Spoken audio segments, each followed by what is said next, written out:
Hello and welcome to Old Man and His Jeep. Today we're exploring Elephant Hill down in Moab, Utah in Canyonlands National Park. To get to Elephant Hill, from Moab drive south on Highway 191 for about 40 miles and then turn right on Highway 211. Proceed for about 35 miles until you get into Canyonlands National Park, and then it's about another 5 miles to get to the trailhead.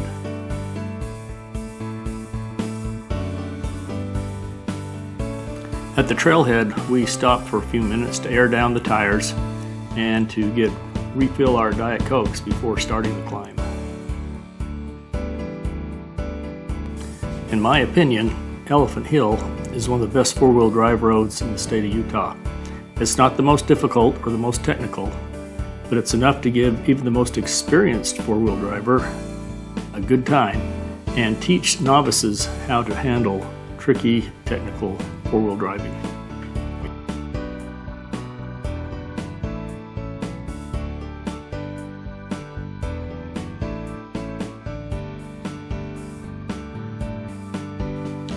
This trip was a bit nostalgic for me. The first time over this hill was on a motorcycle when I was 15 years old. That's me on the left in the blue shirt. Since then, I've gone over it many times. Be sure to watch the end of this video for pictures of our excursions in Canyonlands National Park in the 1980s with my family.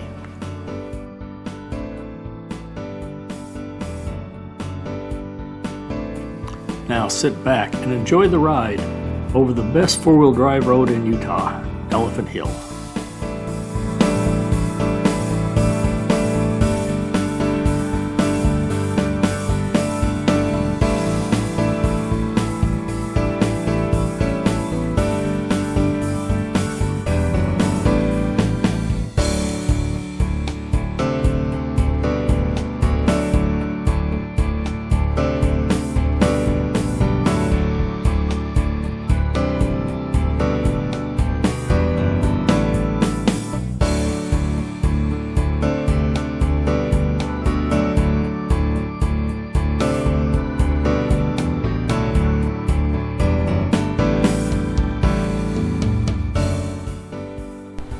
As I said earlier, this is a fairly technical four-wheel drive road, not the hardest. It presents drivers and mountain bikers with steep grades, loose rocks, stair-step drops, tight turns, and tricky backing. Once over the hill, equally challenging roads lead to various features as well as to the BLM lands south of the park. The maximum length of a vehicle on here is 21 feet. There is no water at any time or at the campsites. There are primitive toilets at most of the campgrounds except for the New Bates Wilson. But with the government shutdown, which is happening right now, who knows what is working and what is not. In the 80s, I took my Jeep Wagoneer, which is a 1979 Wagoneer, over Elephant Hill numerous times. I'd sure hate to try and take a new Wagoneer over Elephant Hill. I don't think it could even start to go up it.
There are a lot of sharp turns on this hill.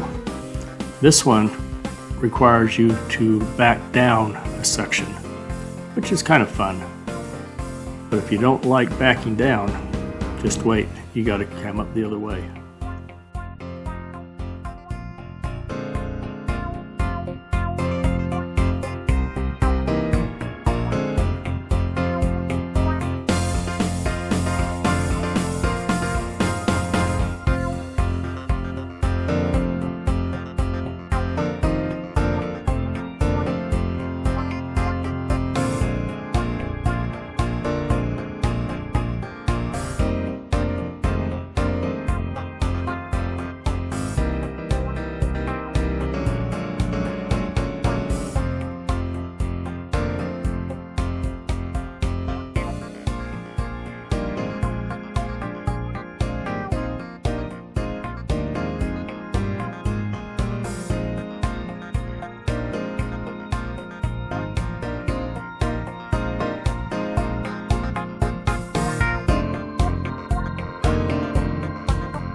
This is Devil's Kitchen that we're driving through right now.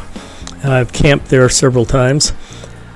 We thought we would pull in for a few moments, take a little bit of a break, and grab some lunch.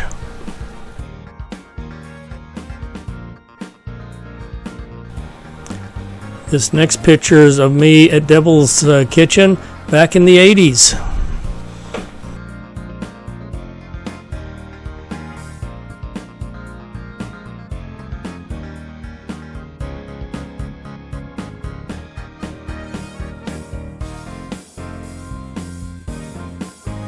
On the way, we ran into some hikers. They'd hiked in between 6 and 7 miles to get to this point.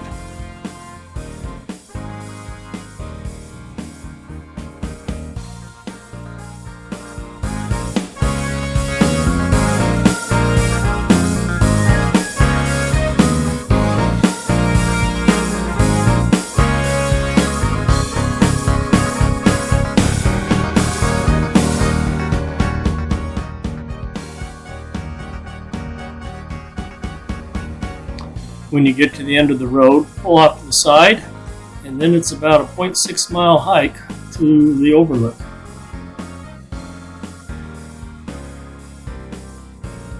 The confluence is where the Green River meets up with the Colorado River and then continues south as the Colorado River.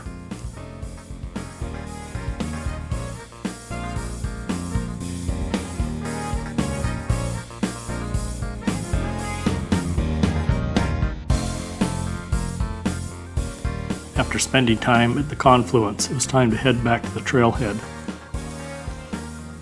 This is all a one-way road once you get to Devil's Garden, but it soon turns back into a two-lane road, or two-way traffic, which makes it challenging.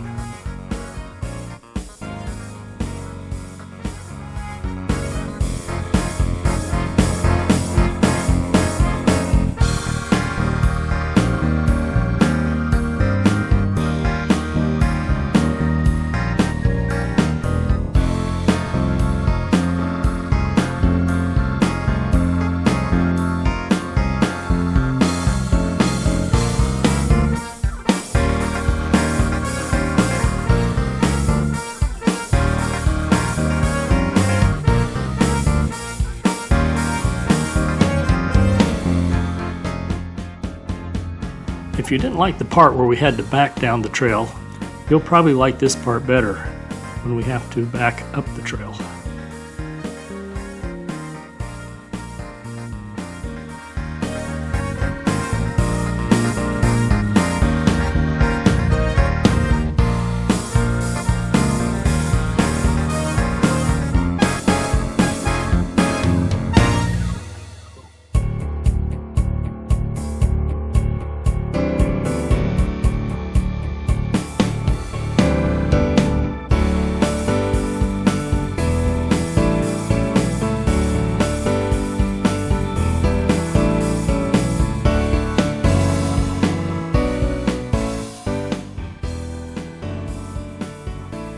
And here's the part where we run into traffic coming the other way.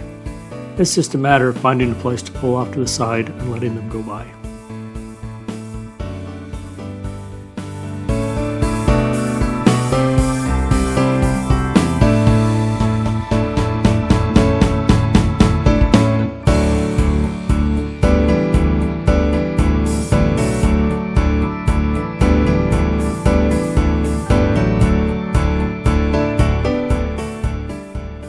Please take a minute and enjoy some of these photos from my adventures in Canyonlands back in the 1980s with family members. The one picture has my wife, my 4 children, and 2 brothers standing at Dead Horse Point.